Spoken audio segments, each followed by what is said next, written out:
Porsche 911 has always been a great sports car, one for those who put the driving experience before all else when buying a car.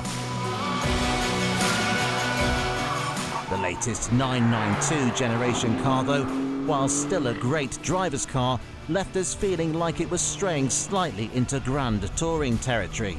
After all, it's bigger than ever before and more refined.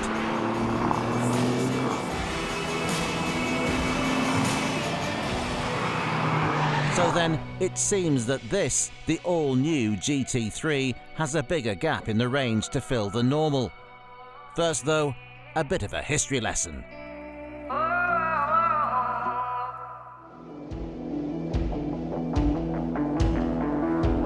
The first GT3 was introduced in 1999 with the 996 as a stripped-out, track-biased Carrera with aggressive aero, more power and a roll cage where the rear seats used to be. Power was sent to the rear wheels from a naturally aspirated flat 6. It was a homologation car to allow the 911 to go racing, but it clung onto just enough creature comforts to make it perfectly usable on the road. Since then, with each new generation of 911, has come an evolution of the GT3 following the same simple recipe. But how about this new one? Is it still the pure driving machine we want it to be? In a word, yes.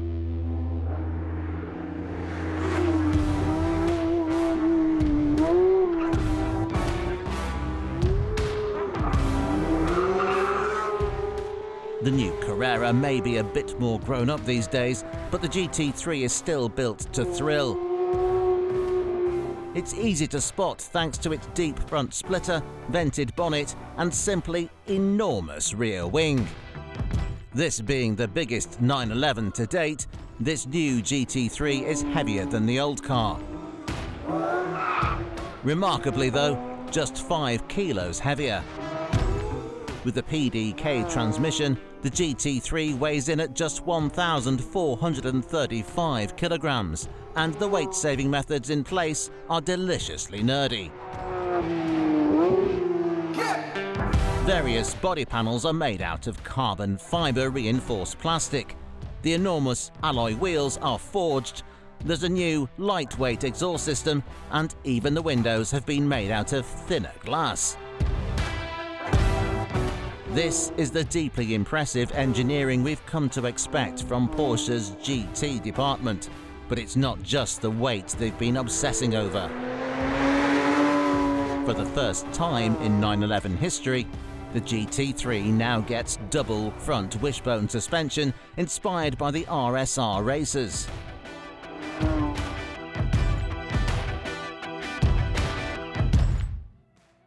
Pleasingly, it retains its naturally aspirated, high-revving 4-litre flat-six engine and is the only current 911 without a turbo. Buyers can choose between a 6-speed manual gearbox or a 7-speed PDK with paddles. Fitted with the latter, the 503 brake horsepower motor will propel the GT3 from 0 to 62 miles per hour in just 3.4 seconds with some launch control assistance. These days, however, Porsche isn't the only German manufacturer offering something for the track. Mercedes and Audi are getting involved too.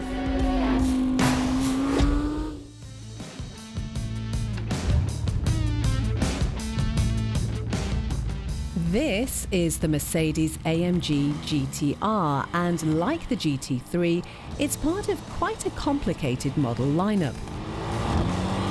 The GTR sits somewhere in the middle, but it's a direct rival for the magnificent 911. It has a more conventional layout than the Porsche, with the big, long bonnet housing a 4-litre twin-turbocharged V8 producing 577 brake horsepower. That is more power than the 911, but it is heavier, meaning the big Merc just loses out on the 0 to 60 sprint, 0.2 seconds behind its Stuttgart rival. It certainly looks the part though, with its big wing and green paint, and is just as capable at grand touring as it is blasting around the Nürburgring.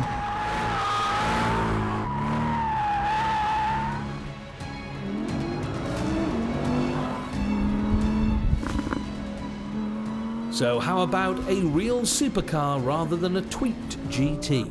Well, this is the latest Audi R8, now available with rear-wheel drive. While fast Audis have often been praised for the Quattro all-wheel drive systems, this new entry-level R8 is aimed at GT3 buyers who enjoy the sensation of hanging the back end out. Sitting in the middle is a sensational 533 brake horsepower V10 that howls as you prod the throttle.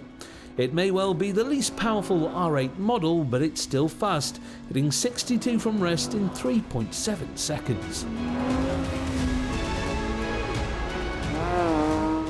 These cars are all about the way they feel to drive though. Each will suit a different kind of driver with different preferences. Us, we'll take the Porsche, but there really are no wrong answers here.